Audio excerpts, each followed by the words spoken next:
क्या Israel Iran के सामने घुटना टेकने वाला है? क्या खत्म होने वाला है? क्या ईरान इजरायल पर पाएगा जीत? क्या होगा? जानने के लिए बने रहिए वीडियो के अंत तक। पश्चिम एशिया की राजनीति अब ऐसे मोड़ पर खड़ी है जहां हर परिस्थिति बदल रही है।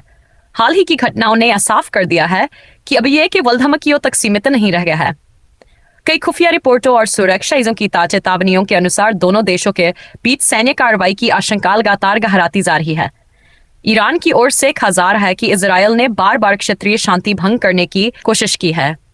वहीं इजरायल का आरोप है कि ईरान अपने प्रॉक्सी संगठनों के जरिए उसकी सुरक्षा पर सीधा हमला करवा रहा है।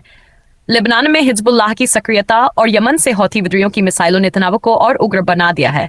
ईरान ने इस पूरे घटनाक्रम को अपनी राष्ट्रीय सुरक्षा का मामला बताया है और साफ कर दिया है कि अगर इजरायल ने कोई भी आक्रामक कदम उठाया तो उसका जवाब पूरी ताकत से दिया जाएगा। दूसरी तरफ इजरायल भी अब खुलकर तैयारी की मुद्रा में दिखाई दे रहा है। उसका कहना है कि ईरान का न्यूक्लियर कार्यक्रम न केवल उसके लिए बल्कि पूरी दुनिया के लिए खतरा है।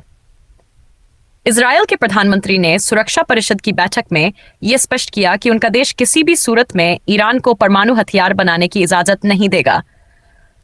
इसके बाद से इजरायली सेना के युद्धाभ्यास और खुफिया गतिविधियों में अचानक तेजी आ गई है।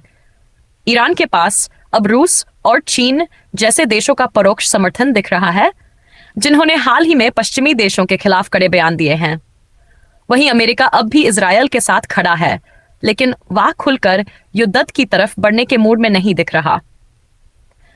अमेरिकी संसद और प्रशासन फिलहाल दोनों पक्षों को संयम बरतने की सलाह दे रहे हैं, लेकिन हालात किसी और दिशा की तरफ इशारा कर रहे हैं। गाजा पट्टी, वेस्ट बैंक और लेबनान में जो हालात बन रहे हैं वो इस बात की ओर इशारा कर रहे हैं कि यह टकराव केवल इजरायल और ईरान के बीच का नहीं रहेगा, बल्कि पूरा क्षेत्र इसकी चपेट में आ सकता है। सऊदी अरब, कतर, तुर्की जैसे देश भी इस मुद्दे पर लगातार कूटनीतिक प्रयास कर रहे हैं, लेकिन जमीन पर हालात और अलग कहानी कह रहे हैं। अब सवाल यह उठता है कि क्या इजरायल वास्तव में ईरान के सामने घुटना टेक देगा, या फिर ईरान की रणनीति इजरायल के खिलाफ इतनी कारगर साबित होगी कि उसे ऐतिहासिक जीत मिलेगी। सच यह है कि दोनों देशों की सैन्य ताकत और तकनीकी सामर्थ्य इतनी अधिक है कि अगर युद्ध होता है तो उसका असर केवल पश्चिम एशिया तक सीमित नहीं रहेगा। ईरान ने हाल ही में अपने कई मिसाइल सिस्टमों का परीक्षण किया है और दावा किया है कि वो इजरायल की किसी भी एयर डिफेंस प्रणाली को भेज सकते हैं। दूसरी ओर इजरायल ने आयरन डोम और एरो जैसे उन्नत रक्षा प्रणाली से यह स्पष्ट संकेत दिया है कि अगर हमला हुआ तो जवाब भी उसी स्तर का होगा। यही नहीं, इजरायली साइबर यूनिट और अंडरकवर एजेंसियां लगातार ईरान के भीतर अस्थिरता फैलाने की कोशिश कर रही हैं। ईरान की जनता के बीच इस मुद्दे को लेकर राष्ट्रवाद चरम पर है। वहीं इजरायल की आंतरिक राजनीति में भी यह संकट एक अहम मुद्दा बन चुका है।